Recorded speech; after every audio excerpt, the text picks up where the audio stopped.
Assalamualaikum warahmatullahi wabarakatuh. Perkenalkan, nama saya Nur Hidayah. Saya dari kelas 11 IPS 3.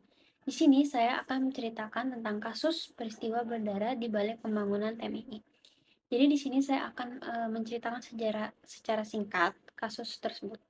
Jadi TMII ini atau Taman Mini Indonesia Indah dibangun pada tahun 1972 dan diresmikan pada tanggal 20 April 1975.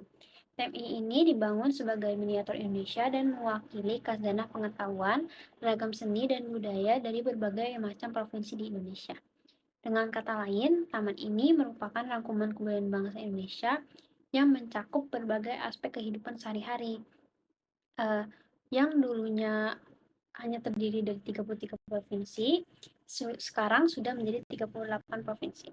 Nah, pada tanggal 13 Maret 1970, gagasan pembangunan TMI ini dicetuskan oleh Ibu Negara yang bernama Siti Hartinah, atau lebih dikenal dengan sebutan Ibu Tien Soeharto. TMI ini terletak di Jakarta Timur dan dibangun pada zaman Bapak Presiden Soeharto. Pembangunan TMI ini mendapat kendala penolakan pada zaman Orde Baru, sehingga terjadinya demonstrasi karena pembangunan TMI ini dianggap mengeluarkan dana pemerintah yang banyak, sehingga terjadinya pro dan kontra di masyarakat, yaitu munculnya demonstrasi. Pada waktu itu, yang dipelopori oleh salah satu mahasiswa yang dinamai Arif Budiman dan Ponke. Mereka berhasil ditangkap oleh aparat karena mereka dianggap menggerakkan massa untuk menolak pembangunan TMII tersebut. Jadi, setelah upaya penangkapan selesai, dilakukannya kurang lebih 2 tahun, TMII ini berhasil berdiri dengan mengeluarkan dana yang cukup banyak dan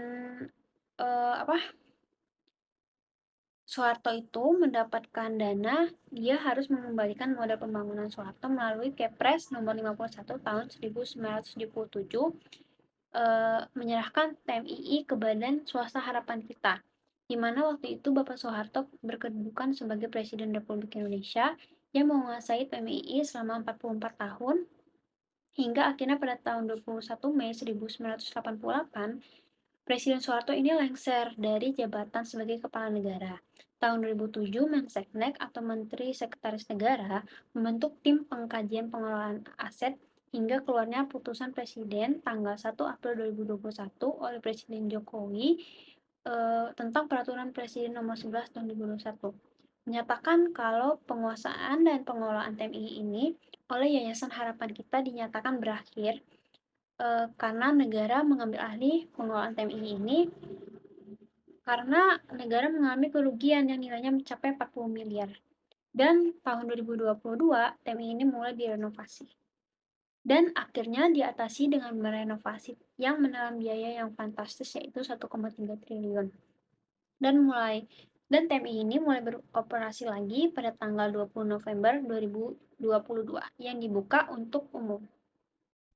Kemudian saya akan membacakan analisis saya, yaitu latar belakang. Latar belakang terjadinya pergantian pengelolaan TMI ini dari Yayasan Harapan Kita berpindah menjadi aset negara. Hal ini berdampak dari lengsernya Bapak Presiden Soeharto dari jabatannya sebagai Kepala Negara yang pada tanggal 21 Mei 1988.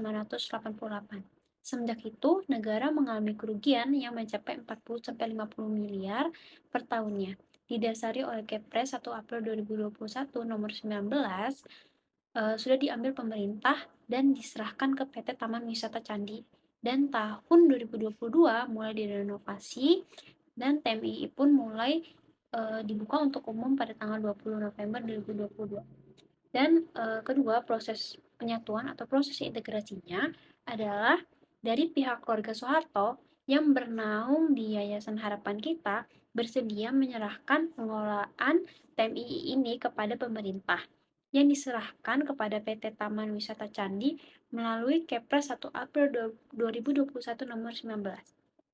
Dan dampak positifnya bagi masyarakat, menurut saya dampak positifnya dapat meningkatkan perekonomian masyarakat, tidak hanya mementingkan satu golongan saja, karena sudah dikuasai oleh pemerintah, aset-aset yang dikuasai oleh penguasa dan Orde Baru harus diselesaikan langsung dan diambil alih oleh pemerintah untuk kepentingan masyarakat.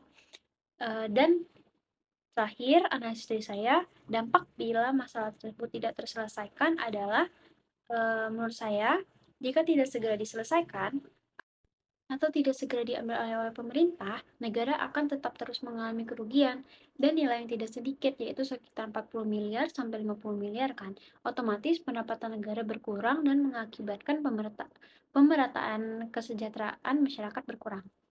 Kesimpulan dari saya, segala sesuatu yang berhubungan dengan aset pemerintahan atau negara harus sepenuhnya dikuasai oleh negara dengan tujuan untuk kepentingan bangsa dan negara, bukan dikuasai oleh golongan tertentu yang bertujuan untuk memperkaya diri sendiri atau golongan tertentu. Saran dari saya, TMI ini atau Taman Mini Indonesia Indah harus lebih dikembangkan lagi sebagai objek wisata atau tidak hanya dikenal dalam negeri tetapi lebih dikenal oleh mancanegara yang bisa menambah keuangan negara yang bertujuan untuk mensejahterakan bangsa dan negara. Sekian analisis dari saya. Wassalamualaikum warahmatullahi wabarakatuh.